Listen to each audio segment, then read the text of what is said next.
Hey everyone, it's Ivan, KitBadger.com, here to bring you a little rundown on my class loadout for my Nightfighter 101 course with Viking Tactics. We'll start with the waistline because it pretty much sets the stage for all the other gear I used. While I've spent a lot of time with this battle belt setup, I chose not to bring it. While I do appreciate shooting this Glock 17, RMR, X300 by SureFire DG switch, which would be perfect in that Nightfighter 101 course, I was like, you know what, as much as I enjoy that pistol, as much as I like to shoot it, especially at night, it's not what I'm usually carrying. So to that end, why not roll with what I'm usually carrying?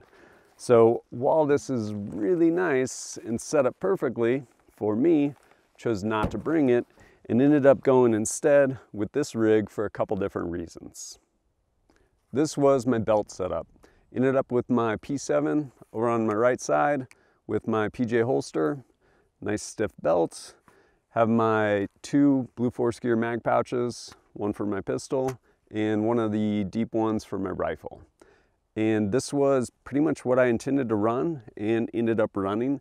And part of the reason I chose this rather than my battle belt is it's in New Hampshire. I figured it was going to be cold. I didn't know how cold, and I figured it would be outdoors, so I'd be wearing my down jacket. To that end, I also brought a appendix holster. I figured I didn't want to try and strap my battle belt over all these layers, so I figured I'd run this, and if need be, I would have my appendix rig right there and just keep my down jacket unzipped so I could access my pistol if need be. Turns out as an indoor range, ended up wearing a t-shirt the whole time. Limited the one rifle mag on my belt. I obviously needed access to more rifle magazines since it was a carbine course. So I ended up having the opportunity to run my Spiritus Systems Microfight chest rig. Ultimately, it did a really good job for me in that class. One of the reasons I chose my chest rig is because, going back to the idea of being outside, I figured I was going to have a bunch of layers to include big down jacket, and this can easily go over that and still allow me access to all those things I need. But turns out we're inside, and this can easily be adjusted to just go over a t-shirt as well. Pretty handy. On the back, I have my 3 magazines for my primary, and then I have 2 magazines for secondary, inserts for both those, and not running my battle belt, I still wanted access to some first aid kit. So I basically went through my first aid kit. It's like, hey, high priority stuff, what do we want to put in here? And to that end, ended up with my shears, some Celox, a couple things of Acrylic gauze, some Band-Aids in the very back, and then also some Halo chest seals. Pretty much between that stuff could take care of most issues that hopefully wouldn't arise, but potentially could. As far as my rifle setup, this is what I was rolling with at the class. Almost brought a brand new rifle. I was having some issues getting it zeroed, and I was like, nope, bring in tried and true. With it, ended up with this VTAC sling, did a good job. All the adjustability, especially moving from strong side to support side, stuff along those lines. One thing I did run into is SLR Rifle Works, at least on this older one, on this rail, they have QD mounts on either side, right here. Worked, I'm like, okay. One issue I came with though is they're not limited rotation. So what I found sometimes is this would rotate around, and what it would do is it would move the adjustment portion of the buckle into me, and just became kind of a hassle sometimes to adjust it.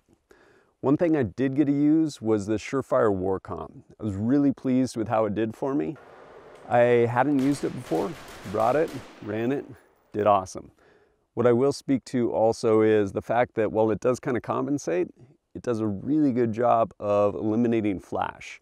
At one point in the Nightfighter 101, we had a bunch of different people individually shoot their rifles in the pitch black. Basically, so people could gauge how well or how poorly different muzzle devices actually eliminated the flash. And this performed really well, like among the best of them. In addition to that, definitely kind of lended that edge of kind of helping compensate as well. Being a night course, of course needed a light. Ended up using this guy right here, which is a Claris light. Really bright, like 1500 lumens. Pretty tight focus beam, a little bit of spill, and performed well for me. Had it in here in this Odinworks direct M-lock mount. Stood up really good, especially banging it against barricades, vehicles, stuff like that. And I ended up going with this tail cap. Initially, I had the pressure tape switch on there, sitting down for like 10-minute classroom brief before we went to the range for the whole rest of the class. And I'm listening to Kyle Lamb talk about tape switches and how, like, here's what we're doing. They might not be the best thing. And after listening to him, I immediately went out to my vehicle before we started moving stuff into the class and pulled the tape switch off, threw this tail cap on it. Tail cap did really good. It has a momentary on, or you can click it and it'll stay on. And in addition to that, there's another switch off to the side, which actually activates a strobe, which I didn't use. But the way the tail cap was set up, it allowed me to use it either momentary or click it on, especially shooting support side where I couldn't reach my light maybe, throwing it across the vehicle, and did a really good job for me. And even though the switch technology had 2 switches, the second switch never really got in the way for me. What about this sweet ass variable 1 to 6? Yeah, pretty rough. I absolutely went into it knowing it was not the right optic for this class, but intentionally. I wanted to see how this guy was going to perform in pretty much the worst possible conditions for this type of optic. At night, no light, unconventional shooting positions at close ranges. And there's some places where it totally ate my lunch, whether it's shooting barricades in the dark or some of the unconventional shooting positions, especially shooting support side and trying to deal with that eye relief, eye box. But can it work? Absolutely. And it definitely did work. Challenging at times though. As to other gear I ended up using, when we transitioned to our pistol, not having a weapon mounted light on my P7, I'd end up using this guy, the SureFire EDCL-1T. Did a great job for me, but going back to redundancies, wanting to have extras, I also had this Streamlight ProTac 1L, 1AA. Didn't use it. SureFire was doing good for me. And while I had that weapon mounted light on there, I was like, well, should this go down? Obviously want an extra. So I had this guy, Proctor light mount with another Streamlight ProTac 1L. Nice and bright. Again, didn't need it. That Claris did really good. And you know, on the course, as far as gear list, it's like bring knee pads. Brought these Arcteryx kneecaps. Really glad I did, since spent a bunch of time getting down behind barricades, vehicles, everything along those lines. And it was an indoor range with a concrete floor. Would not be wanting to kneel on that for like 2 days of shooting. Some of the other gear, ended up wearing these pig gloves.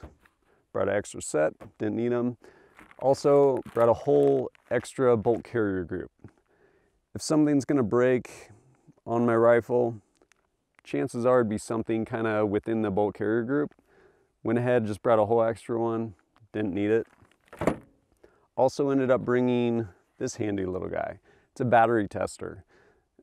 Of course, being a night course, using lights through the whole thing. And this allowed me to very easily test those batteries before the course, after the first day, making sure I wasn't going to show up and have dead batteries. And I, of course, brought extra batteries, but this basically took all the guesswork out of it, making sure I had good batteries going into the course.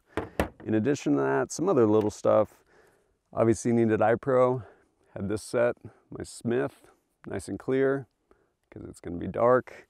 And that kind of wraps up most of the gear I ended up using in this course. The nice thing about this gear setup that I ran is pretty small, pretty minimalist. What that allowed is, minus the weapons, basically packed everything into a flat rate box, drop shipped it to the SIG Academy where I was taking the course. This allowed me to not have to travel with this, to include magazines, because didn't want to get arrested when I flew into Massachusetts because they hate freedom. And yeah, worked out really well, just getting it all into a flat rate box to include a bunch of little tools, Allen keys, stuff if I need to adjust anything, and not have to have it in my carry-on. Lastly, as far as ear pro goes, ended up with some SureFire Sonic Defender Ultras in addition to my Howard lights. Sometimes I double them up, get pretty loud at the indoor range shooting a rifle, but overall with my gear selection for Nightfighter 101, pretty pleased with everything. That 1:6 variable optic, pretty rough, but I'm glad I used it. Basically showed me kind of some of the limitations and things I had to work through, especially with barricades and unconventional shooting positions, especially support side. Overall though, pretty good gear setup. Especially liked how minimal it was, being able to ship stuff ahead to me, not having to travel with it. But as always, thanks for joining us at kitbadger.com. Look forward to seeing you next time.